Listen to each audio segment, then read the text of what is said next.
Hi, my name is Michaela Petz, and this is my Chapter 6 takeaways. This chapter's title was Communication and Culture.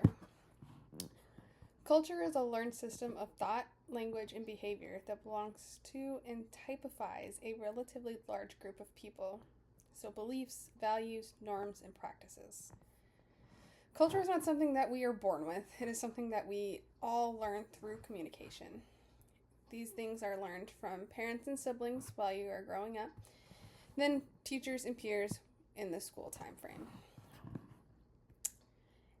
Everyone has a different worldview, and the worldview is the framework through which you interpret the world and the people in it. Language can also teach you the tradition of your culture. For us in the United States, an example is the Pledge of Allegiance. We learn that in school growing up, and we do the Pledge of Allegiance every morning, and we would be expected to stand up and say this pledge. Just as much as we learn culture through communication, we use communication to express our culture. So it is a vice versa concept. There's intercultural communication, which is the communication between people from different cultures who have different worldviews. I believe that this is something that the world struggles with a lot because so many different people have different worldviews. The answer to addressing intercultural misunderstanding is to not limit yourself to interactions with people who perceive things exactly like you. That is how we get on a very one-tracked mind. And I believe that people need to experience different cultures and get out there and learn about it. There's diverse society, lots of cultures within the same city or neighborhood. Mobility. We moved neighborhoods about 4 years ago. In our new neighborhood, there's a huge population of the Indian culture. And it is very interesting to me to see all the different things that they celebrate in their culture, especially Diwali, which is the celebration of lights. There's mediated interaction. My company's IT department is based out of Taiwan, so we work regularly with people from all over the world.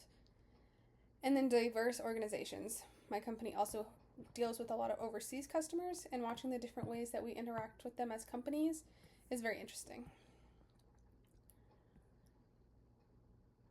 I also enjoyed learning about the different context cultures. So the high context culture, Japan, Korea, China, and many Latin America countries.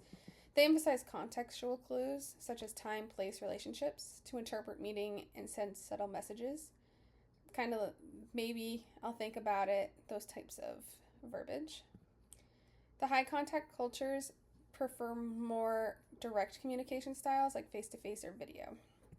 The low context cultures like the US, Canada, and Australia, we're very direct. So I don't agree with that. That's not right. It's something we are more accustomed to.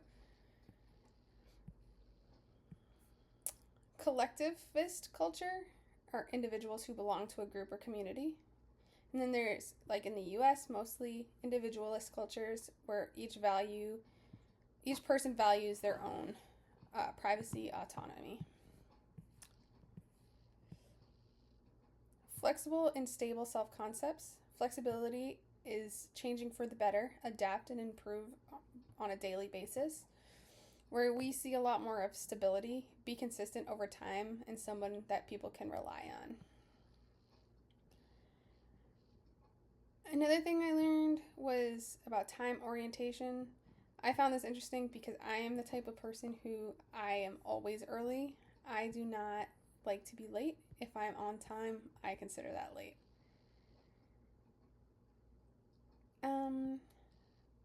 The difference between monochronic cultures and polychronic cultures, I found very interesting, the difference between those. Because us in the US, we use time to structure activities and make schedules, and no time is lost or a waste of our time are phrases that we use. Where polychronic cultures are more comfortable with dealing with multiple people and tasks at the same time, and they're less worried about making every moment count. And I feel like this way of life would be less stressful and hectic. I really enjoyed the co-culture communication part in reading in the diagram about the different generations. A generation is a group of people who were born during a specific time frame. Gen X, Baby Boomer, and Gen Z which is my generation.